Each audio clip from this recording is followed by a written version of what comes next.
Yo everybody, and welcome to another video. And today I will be looking back a little bit, like we are 5 days in with a new update. And well, there was an update in this December. Let's give my first thoughts on them and see how well it gone during the first 5 days. So it's called level caps, no spoilers. Anyways, hello Stormbound, la di la. Well, this is everything that has been done. COVID disclaimer. Well, the shipyard team is currently working on the draft mode and it's able to wrap it up in January. So that's gonna be a big update. Like shipyard has said, they will do like once every 3 or 4 months a big update. Well, draft mode is one of them, and it's gonna be very fresh and hopefully exciting as well once that is also going on. And also they are finalizing the authentication system. Currently we are logging in with Dukang, and especially a lot of people on iOS have some issues with player names that are just vanishing in smoke. Well, most likely those will be solved and we don't need to congregate anymore. So that will be pretty sweet. So let's hope this nice quality of life will be pretty good. Alright, so first of all, what we're gonna see is the balance changes. Like 5 cards, and some are getting nerfed. Oh, basically only Scrap Planners is getting nerfed. That was like the most demanded nerf for the last 2 years, I suppose. So, no, not 2 years, what I'm saying. But since it got buffed and it increased into a lot of popularity, there has been a high demand on nerfing this bad boy. So it's finally there. So let's just take a look at all the cards. Victors of the Melee. Strength is now increased to 4, 5, 6, 7, 8. It was 3, 4, 4, 6, 7. And well, this is how it looks like at the moment. So on level 1, I think it's pretty meh. Like there's on the low level meta, there aren't that many cards running wild. You might get somebody who play token satire or something, get some nice value. But Shadow Fan with a lot of toads, it's not really that obvious. So on Victors of the Melee level 3, it becomes a little bit more interesting, I guess. In Platinum and in the Gold, you finally see more people using low level or low mana cards. So the board is more flooded, but not as flooded. So you can always get like 1 or 2 nice triggers using Victors of the Melee. And then we're gonna look at the level 5 one and 4. Like this is especially good if you are playing against someone who spams a lot of toads or a lot of satires. Sometimes even maybe constructs, but most of the time there are a lot of targets you want to hit. And then at that point, you're not looking into Victors of the Melee anymore. Most likely you're using other sides of AoE. For example, Void Surgers is I think the most relatable one that you are gonna start using. Or people just grind out a little bit more with Archdruid Aaron, News Needle Blast, Dark Harvest, Blade Storm, all those kind of bad boys, which basically makes Victors of the Melee a bit more obsolete. But for sure, if you have 1 more strength, I think it's a nice addition to make it a little bit more exciting. And what I'm most likely looking for in a card like this is like when attacking. Like if you compare it to Void Surgers, it's only on play trigger. And if you have Victors of the Melee and focus it or combine it with Temple of Focus or Command, like just having that juicy double trigger, that's what you are actually looking for Victors of the Melee. It's still a very niche card, but perhaps you might get it to work. So the next one we're gonna see is Greenwood Ancients. Ability now grants 2/2/3/3/4. So that's a buff on all levels, which is pretty sweet and gets a lot of value. Like it's been a long time since I played with Greenwood Ancients, so I'm not sure how it really holds in the current meta. In the low level meta, like for example, you just get 1 hit, but you have to surviving. So on equals, I think this card is still pretty meh. But, well, maybe you get lucky, especially into the mid and the late game. This card can might get a little bit more out of control, especially since most everything will you get to 1 or 2 strength after surviving. But most likely lower levels, this surviving is the hardest difficulty, which is in looking on the other end of the spectrum, level 5. With 6 strength, there are so many 5 strengths and even like small tokens and double box, those kind of cards, that getting to hit this one on a 5 strength card is really easy. And then, well, most people use all those 1 and 2 mana spammy cards, so you get like maybe 2 triggers. So for 4 mana you get +8, +6, it's like 14. I think 14 for 4 is pretty sweet. If you look at it miswise, for example, it's 11. Both have something you need to, some kind of a setup. This is obviously a little bit more, but the most juicy thing about this card is once it survives and your opponent has still a board, you can basically not damage it, because then it just regains some strength. You have to kill it in one shot. And under higher league, like Diamond and Hero League, a lot of players are just running 1 and 2 mana cards. So, well, those are all 5 and 6 strength. So it might be a bit more tricky unless you use like the 4, 5, 6 mana cost cards with high stats like Fluffy Bedboxers or Laurus, or just put an Ubas in front of it. Those kind of annoying cards. So I think this might actually see definitely more play, experimentation. Definitely give it a shot if you have the card leveled up. And on the Gold League, level 3 kind of meta, I think it might be okayish as well. Like, it's still 4. There's slightly a little bit more 3 mana, 3 strength cards for 2 mana kind of people running. I think it starts to becoming more decent from gold and higher. Definitely not a juicy equals card, but maybe I'm just completely wrong. And also really depends on how you're playing this. Like, if you play Greenwood Ancients, you do not want to clear the board off that much. You want to use big AoE, like Archer Aaron, Dark Harvest, Crazy Bombers. Things that can actually clear your own baseline while just on time clearing. That's what you actually are looking forward with Greenwood Ancients. So the next one is Wetland Deceivers. Strength is now 3, 4, 5, 6 and 7. So on the later levels from 3 to 5 it is +1 strength. We do not see this card that often, right? Like, it's a little bit of a weird Batman, aka Robin, kind of superhero Raven, but without any superpowers, just like in the comics. It's just a nice tech, but it's really good at defeating grunts, but not really fighting real heroes. In Stormbound you only play with big ass dudes. Anyways, yeah, lower levels, nothing changes. I think on lower levels this was always a bit better card, since you have more often 1 strength cards to destroy, and it's still a 3 for 3, so that's a nice early game card if you want to tech it in, but nothing special. And well, I think later on you most likely just want to use it against Shadowfen to play Reign of Frogs, or with Satires, but then it's most likely double box. I don't see a lot of Dreadful Keepers or those kind of things.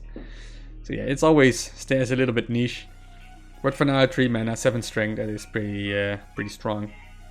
So you can get some value out of that. Nothing bad about it.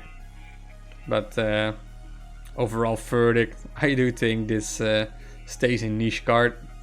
But at least it is a little bit more strength. So if you're gonna experiment or use it during a brawl, then it becomes a little bit more interesting to use. So next up we have Scrap Planners. That's the only nerfed card. Ability strength now sits back to 2, 3, 4, 5 and 6. That was always one additional one. It's a really interesting nerf. Like they had like multiple options, and I think the two most obvious one was reduce the base strength, and the other one reduce the ability strength. Reducing the ability strength is obviously the lesser nerf of the two.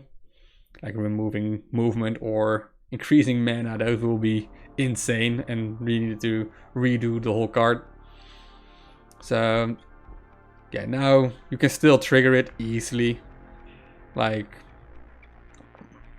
yeah, with 4 strength, most likely. I find it a bit more difficult with level 1 cards to get a hit on this. On silver, aka gold. Especially if you are under-leveled. This card becomes really bad since everybody has stronger kind of units. But especially if you go into higher and more people start running 1 and 2 mana cards, you'll always find a target for scrap planners. So from level 3 and onwards, or maybe even level 2 and onwards, I think it's still a viable one.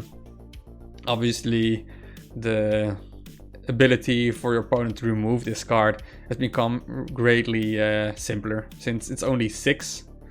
So we have like just 6 needs to be removed. Like some 2 mana cards already have 6 strength, so you can just put it in front and let it destroy it. Or you have now AoE, Dark Harvest can kill it, you have Hunter's Vengeance that can kill it. Even on the higher leagues you saw Toad the Elevated can now destroy it as well. Edric the Fierce itself can defeat it, but now also its token it spawns can put a token in front of scrap planners so it can be destroyed. So it has a lot of more natural enemies that can actually start crushing it. So what I would suggest when you play scrap planners, try to buff it a little bit. For example, if you just can buff it again, then it just reduces to 6 once again, and then it becomes a more technical play, more setup, maybe more the construct buff synergies where this card will be in. I think that's really good. And also just what I said, like a lot of people were asking for a nerf, and I suppose that's around the 1st of October 2020. Like maybe a month later, people were really regretting that this card was buffed. It was just under the radar, it was still a fine card. Anyways, the last one is Rain of Frogs, now costs 2 mana at level 1, down from 3. And its ability spawns 3 toads, down from 4. So as you can see, it is just now 2 mana all along. Like, that's been like 3 years already going on, that all the mana discrepancies from leveling up or the discounts are getting removed slowly. And this was the last one, if I recall correctly. So I'm happy that everything is now uniform. We don't want to have mana discounts. That's just confusing to everybody, because you cannot really anticipate anything if this card costs 3 or 2. And in the past it was even 1 mana for level 5. That was basically a huge power level, but power spike, but also like you didn't know if you need to be afraid for Primal Cobrecta on the 7 mana turn or the 8 mana turn. So you have to be careful for everything continuously. And that's just very annoying. So those are the card nerfs, buffs, etc. I like the small buffs to all the cards. Like if I look, mostly Greenwood Ancient might be a hidden gem with this buff. But I think it's highly skill. It is a high skill cap. Like the better you are, the better the deck you put it in, the better the results will be. Fixes of the Melee, Wetland, and Rain of Frogs, it's just fine. And Scrap Planners, that's gonna be the diamond in the Hero League meta will shift up, and Ironclad won't be that dominant. They need to rethink, and then hopefully we see a shift in everything. So next up is the new card. The day before Christmas, December the 23rd, a new card will be released. It will be the Minion Launchers. It's a rodent neutral. Another neutral, so we're gonna see a lot of neutrals. And what does it do? Basically, on play, deal X damage to a random friendly non-legendary unit on the side. Then deal the same damage to the first enemy in front. So first of all, this is gonna be an Elder Body. Because well, you can use non-legendary, so Primal Brag, that's the only one that is like discriminated for this card, but all the rest is just open territory. So for Ironclad, you can just combine it with Booming Professors, use it, ping like, for example, level 5, 3 damage to your opponent, and then Booming Professor deals additional 6. So you're gonna see a lot of pew pew pew there, but you might also combine it with Shadow Fan. And Harry Chestnuts might be a funny one.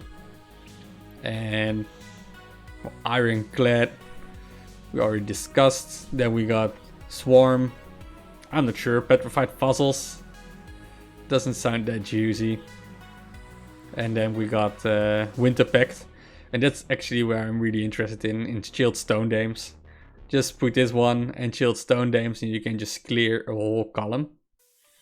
It's a 9 mana combo though, but it's gonna be very dangerous if you are getting it in. And on the other hand, you also have all the neutrals. Like most likely everybody will combine this with Tracking Elderman. And if everybody is combining this with Tracking Elderman, it will become just a shitfest, because then Tracking Elderman versus Tracking Elderman will be just a cowboy standoff all over the game. And then you just pew pew pew and everybody else is running elders. So we're gonna see a lot of elder abilities triggered. And that will just be crazy. One thing for sure, you don't want to run Ubas if that meta actually happens, because then your Ubas will just trigger 3 elder abilities and the game will be over for you very quick. Other card you want to combine it with is Beards of Crowglyph. I think that's a really interesting one as well. Might even trigger it with Greenwood Ancients, like just what we saw in Greenwood Ancients. Let's say here on 4, so you deal 3 damage, if you get reduced to 3 strength. All your opponent units are most likely higher strength, unless your opponent just is Shadow Fan and played Rain of Rocks or whatever. So you get a huge power spike on this card, while also shooting your opponent's face or a different unit. So that's gonna be really interesting. And there's plenty more of elders. Just look them up and see what you can come up with. But it will be the 23rd of December. There's also a sale, bloody blah. Card upgrading tutorial, very interesting for the newbies. Which I really appreciate that they are actually looking in on the onboarding and the first time user experience. Because that's the most important thing in this game, in the community. Because if we want to have this game grown, then we need more players, and that will help in all aspects. Better matchmaking, quicker matchmaking, and also fresh people for tournaments, events, and Shipyard team getting more money so they can have a bigger team and do more, crank out more updates, do more on balancing on all the leagues. So let's just hope that they continue with these small steps and find new users to play the game. What is nice for us is that we all got 6 fusion stones if you're already done with the tutorial. So hey, thank you Shipyard for that one. So now the big one is the card level cap. So most likely this is already 5-6 days in if you watch this video. And then if you haven't noticed, then good for you. If you were a dirty farmer who was just bullying people with level 5 cards in the Silver League, then shame on you. You are now card cap leveled to 3. And I think you deserved it very well. But these are the caps: Starter League 2, Iron League 2, Bronze League 3, Silver League 3, Gold League 3, and Platinum, Diamond, and Heroes on 5. So where's 4? Anybody? Anybody? Where's 4? I'm not sure. So let's go quick over them.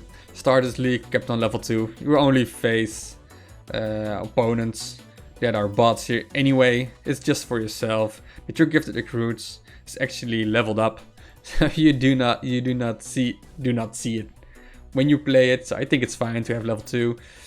Iron League, yeah, I'm not sure how many people in Bronze League and Iron League are farming. I'm not there that often. Like on my level 1 account, I'm always in Silver League and Gold League. So I think this might be fine. And it's as well, if you upgrade your comments, it's just really weird that it doesn't show. So Iron League and Bronze League, let's just say card cap level 2 is great. Definitely not card cap level 3. Silver League. This is where I actually see a lot of matching. And also, when I play with my level 1 account, I see a lot of people who just came from Bronze League fighting bots and then come here, and then you actually saw people with level 3, sometimes even level 4 cards. And if you are just your average deck level, your average card level in your deck is like 1.5 or something, or just 1.2, then it feels really bad. So I might make an argument that Silver League capped to level 3 is still a little bit silly. Might even put it to 2, is what I would suggest, because all like these 3 leagues, it's just mainly bots in my experience. So just make it here with Silver League. Might be even if these get occupied with a lot more players and you can go more back and forth, then it might be interesting to get Silver League on cap 3, but for now I would say 2. Gold League 3, yeah, for sure. But now we have Platinum League on 5. So we see most likely a lot of Platinum League players that should be in Platinum League who are not going to farm people in gold anymore. I guess that's what they want to achieve. But the problem is, if you are Platinum League and you are level 4 and 4.2 or whatever, and then people from Diamond League are farming you in Platinum League, then you just get bullied by level 5 cards all over again. So you cannot really stay in Platinum League because you get bullied. You cannot really go to Gold League since, well, you can still go to Gold League, but then you're like a low-key bully for the Gold League players. I'm not sure. I think if this one was level 4, it would make a lot of sense. And the only counter argument I can think of is that, well, this might be warming people up, but most likely when people in Diamond League just skipped 1 month of playing and then get reduced to Platinum League, and then you switch your levels to level 3 or to level 4, it will be a little bit awkward and some combos won't work anymore. But yeah, but you see that most likely to people who are actually in Gold League and Platinum League, because if you are in Gold League and you can enter Platinum League at the end of the month, you play completely different decks since your card caps are level 5, and on level 3 like a lot of combos or power spikes from cards are coming in from level 4 and level 2. So whole decks aren't even working anymore if you go from Platinum to Gold League. So I get a lot of confusion will be here. So, and this is also where the most people of the game are actually playing. But I'm not a big fan of a huge level cap jump from 3 to 5. I think it's just too confusing. So just should make it 4. Anyway, that's my 5 cents. Friendly battle notification, so you see it right here on top on all the screens. Normally you need it to go into your friend list. Now you have a nice UI element. Nice quality, nice touch thingy. Great job. So we got some Christmas offers. If you have money, then most likely spend them on these. And don't spend them on all the other options, since most likely those are less valuable. Yeah, not going over these all. Just look at the images, stop them if you want. So look at that. A special avatar from the Christmas pack will be the Christmas minion, which will be unavailable past the event if you want to decide to flaunt your swag in front of your friends. This is now or never. So they're starting to do these dirty things where you actually need to buy or you do not get cosmetics. Well, it's dirty. It's also good marketing and will put some pressure off on monetizing the leveling. But yeah, if you're someone like me, you want everything, then most likely you need to buy the Christmas pack. And it's 20 euros for 15 minion launches common card. So that's also like it's like in rare, so that's 70, 105 fusion stones plus 10. So it's really good worth. But yeah, just keep that in mind. On top of that, all books, including Noble but not the Humble book, will yield an extra card until the end of the Christmas event. So as always, just save up some resources. And the Brawl will be a discount, or all the coins will yield twice as much coins, so that's pretty sweet. Cheapen and special Brawl. Oh, look at this, amazing, wow. So everything is just discounted with 50% and double the coins. So if you are a grinder, this is the party you want to go to. When is the update gonna be released? Christmas itself. Update as recent of the balance changes are actually happening. The Christmas event itself and the offers will start on December 20th. So for then, save $20 or euros or whatever you are, so you can buy the avatar. Anyways, that's gonna be it for this event, this update. Hope you enjoyed. I tried to keep it short, but I failed. I see it's already past the 20-minute mark. But hey, I cannot help to talk. I actually try to speak very quickly and try to minimize everything, but hey, can't have it all. Anyways, hope you enjoyed, hope you liked, and I'm still curious to hear what your thoughts are about this update. Let me know in the comments or join me on my own Discord server and share your experience and your knowledge or your insights with me, and if you agree or disagree with me as well, it will be great to hear. Anyways, thank you for listening and watching, and hopefully I will see you next time. Cheers!